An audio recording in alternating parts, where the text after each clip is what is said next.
Hi, my name is Eric Latender, and a lot of people on YouTube know me as the amazing dog training man.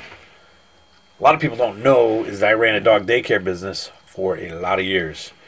And lately I've been getting questions on people asking me, hey, how do you start up a dog daycare business and how do you run it? So I decided to put together this little dog daycare business secrets course that you can get for free at openadogdaycare.com.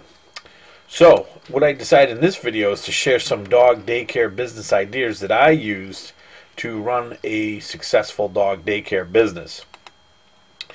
One of the first things that you want to do is offer additional services. And so, really, my dog daycare business, excuse me, started off as a training company. I did dog training for a lot of years, and then I opened up my own business, and I had this giant room that I was doing nothing with throughout the entire day. So I said, hey, how can I utilize this? And that's when I came up with the idea of running a dog daycare. But if you run a training business in conjunction with a daycare business, you can make it very profitable. Because most people that have behavior problems with their dogs, it's really not a behavior problem, it's an exercise problem. The dog has too much pent up mental and physical energy. And if they can go to a dog daycare, they can run around with other dogs, they can interact and play and socialize, problem solved. So training and dog daycare are perfect combination when it comes to run that type of business. The other thing that you can do, but it's a little bit more labor intensive, and that's grooming. You can open up a grooming shop within your dog daycare if it's set up properly. And I did this. I set up a grooming business with my dog daycare and my training business. The thing about grooming is that if you don't do it yourself, you're going to have to rely on a groomer to come in and help you, and sometimes that can be difficult because, you know, having employees sometimes can just be a pain. But having a groomer come in is another way that you can make money. And the great thing about grooming is there's a lot of different services that you can offer. So one of the things that I offered that was a huge hit where my business was the reduced shedding program. And this is a program where the dog would come in and we would card the dog, which is using a number 40 grooming blade. Now they have Furminators, but we'd go over the dog with that, and then we'd give him a good shampoo, and then we'd dry him, and then we'd do a follow-up carding. And it really helped the dogs with the shedding, and my clients loved it because where I was, there was a lot of lab owners. Everybody seemed to own a lab, and they would come in and they would do this reduced shedding program, and they would see the results, and they loved it, and they brought the dog back over and over and over. Hey, listen to that. One of my dogs barking. The other thing that you can offer, which is easy, you don't have to rely on anybody, is nail clipping. You can do that yourself, and nail clipping, you can charge anywhere from 10 to 15, 16 bucks. Some areas I'm sure it's even higher than that. But you figure if you have 5 dogs a day at 10 bucks a dog, that's an extra 50 bucks. You do that 3 or 4 times a week, at the end of the month, that's a nice little side income for your business. The other thing that we offered was toothbrushing, and a lot of people love this also. Hopefully, you don't have to brush your dog's teeth like this. Hopefully, they're not looking at you like this when you go to brush them. But toothbrushing was big. A lot of people bring their dog in and say, "Hey, can you brush your teeth?" And yeah, we would do it. And we had a little disposable toothbrush with the toothpaste right inside the toothbrush. So all you had to do is squeeze it. The toothpaste would come out. We'd brush the dog's teeth, and I think we charged 15 bucks per dog for that. The next thing that we offered was boarding. Boarding is a great thing to do with dogs.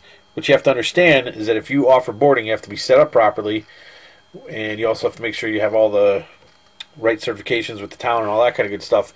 But the other thing is that boarding is a 7-day-a-week job, 365 days a year. You can't shut it down. What I like about daycare is that if you open up a dog daycare, you can close at a certain time every night.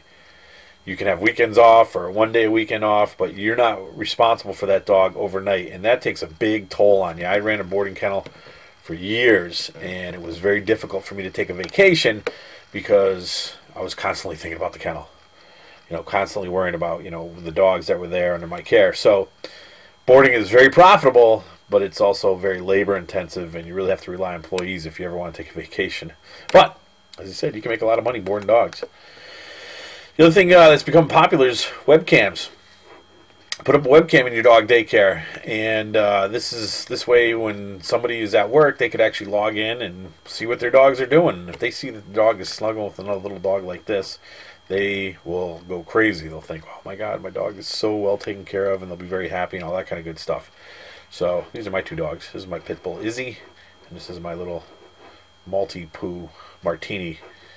And you can see they have a good time together. The other thing you can offer is products. I don't know what happened to this slide, but the products. There you go. Products are a good thing to offer. This is a Buster Cube. You can sell Kong toys. You can sell leashes, collars.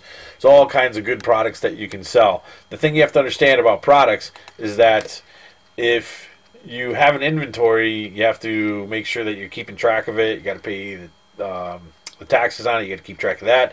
You got to make sure nobody's stealing from you, and you always have to have things in inventory. Personally, I didn't like carrying a lot of products, but some people are better at doing retail than I am.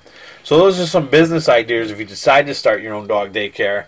And you can check out my free dog daycare business secrets course at openadogdaycare.com. It really is a great business, and it's not as I think people make it way more difficult than they have to. I started my dog daycare.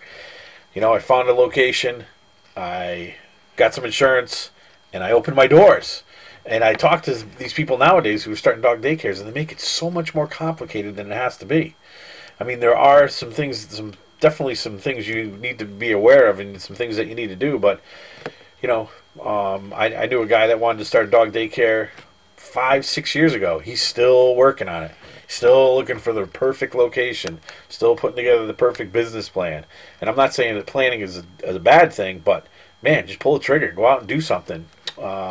And you'll be happy if you just start somewhere. So go ahead and check out the course, and good luck with your dog daycare.